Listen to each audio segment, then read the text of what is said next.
Allison, and I help people declutter their homes and lives for better living, selling, packing, and moving. And one of the things that I think is really hard for a lot of people is that they go into the decluttering process thinking about how much they paid for something and feeling like if they get rid of it, there's a huge loss. Well, not everything retains its value. In fact, most things don't. But here are 5 things that actually do.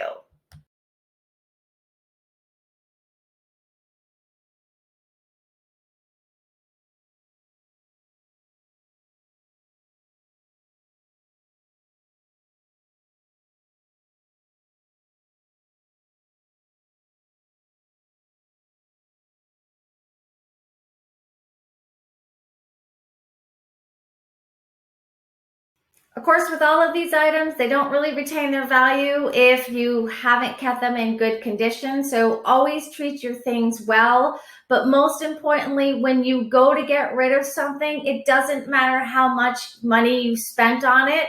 It matters whether or not you are currently using it and enjoying it and needing it in your life. And if not, to you, it's valueless and it's time to get rid of it. If you can get some money for it, great. But don't let that be the deciding factor as to whether you keep something or not.